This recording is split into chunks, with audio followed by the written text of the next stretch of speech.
So I use this thing? Okay. Hi, everyone. I'm going to open this talk with a question that's been guiding my work for the past 2 years and is a prompt that we'll revisit throughout the course of this talk. That is, how do we get meaningful ZK into the hands of everyone it could benefit? So I really want to emphasize everyone here. This does not just mean technical people. This does not just mean Web3 people. This does not mean people in like privileged areas. Genuinely every single person that this technology could possibly benefit. To answer this question, I'll start with a really precise definition of ZK's technical affordances and see where we can go from there.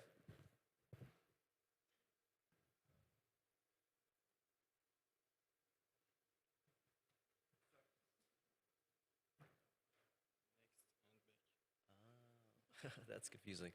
Okay, to do that, we'll start with this framework called SVP, which is a personal framework I've been using. SVP stands for succinctness, verifiability, and privacy, which are these three main unlocks of zero-knowledge technology.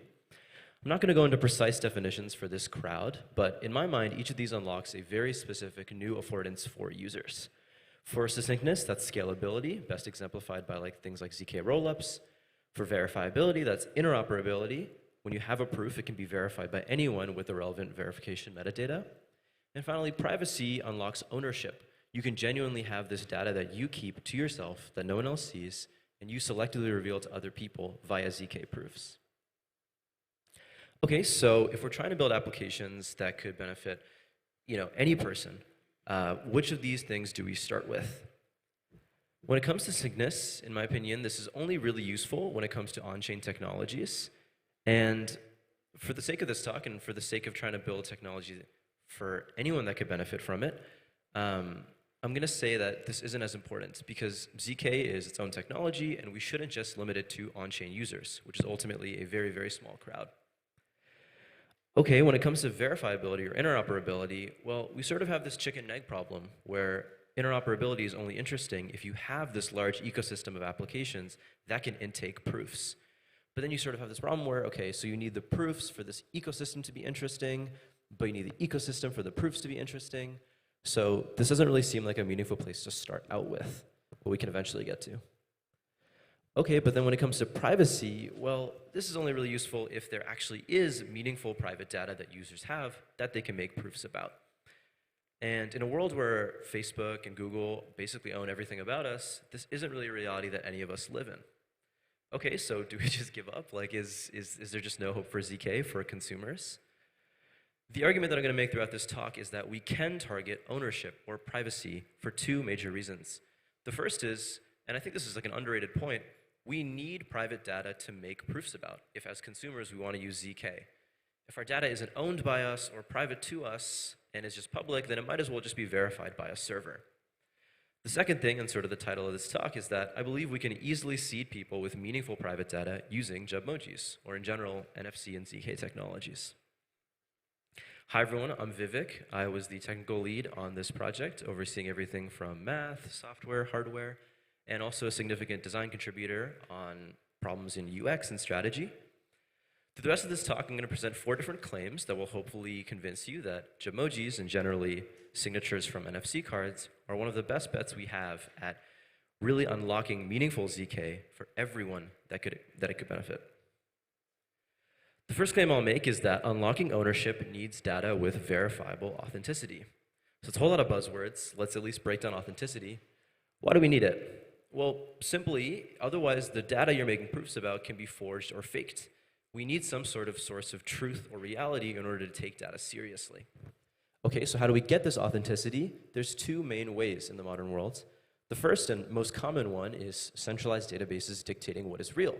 So you have something like Meta or Twitter or Ticketmaster, and you just sort of trust that whatever's in their DBs is just kind of reality. And honestly, this works pretty well.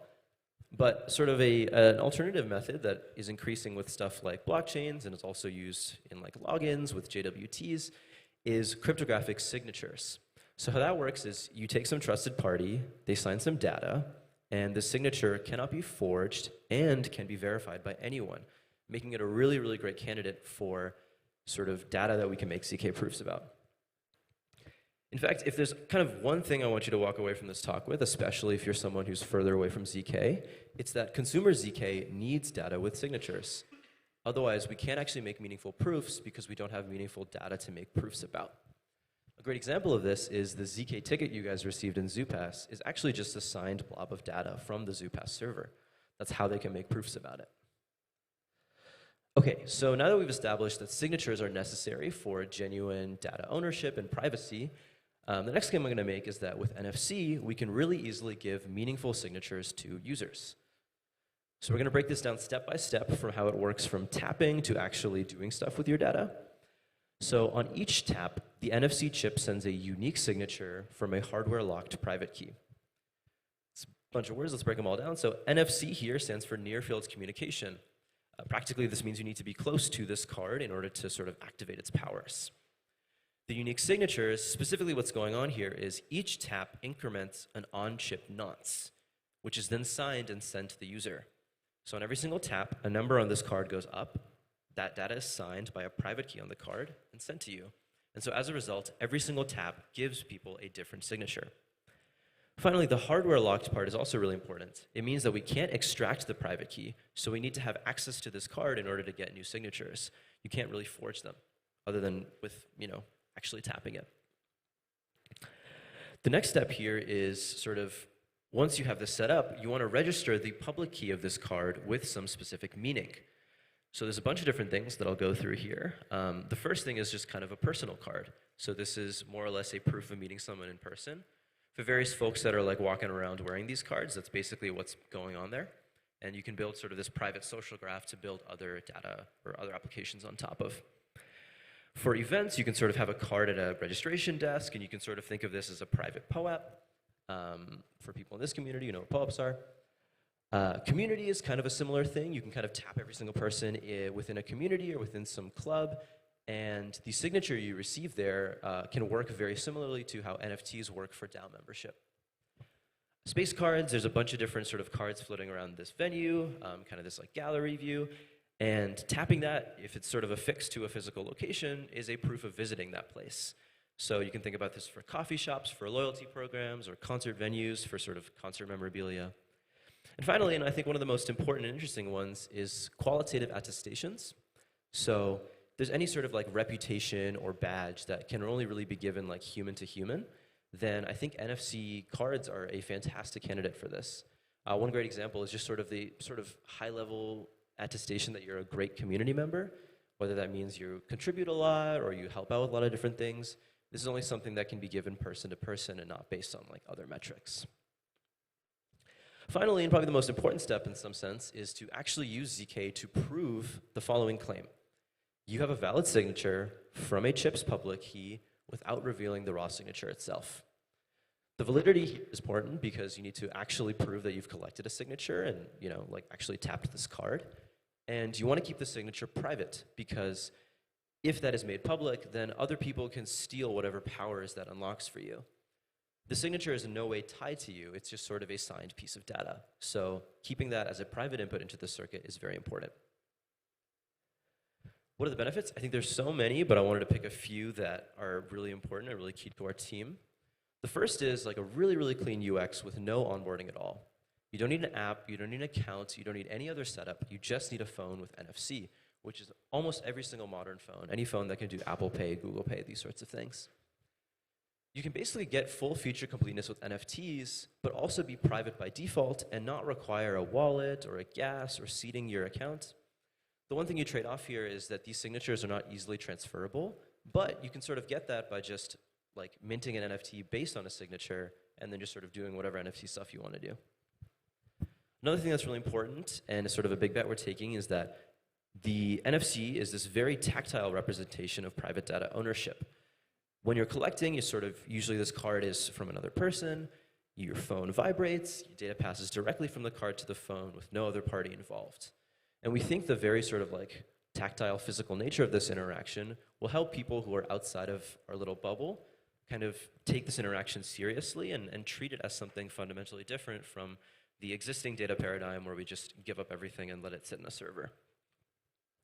Finally, this project is a super clean UX to digitize all different physical interactions, which is this hugely important and really expressive data layer that we don't currently have any access to. Okay, next thing I'm going to make is that Jubmojis, its predecessors, its successors, are really attempting to make private data collection playful and fun, which is something that's like sorely missing in many corners of the space.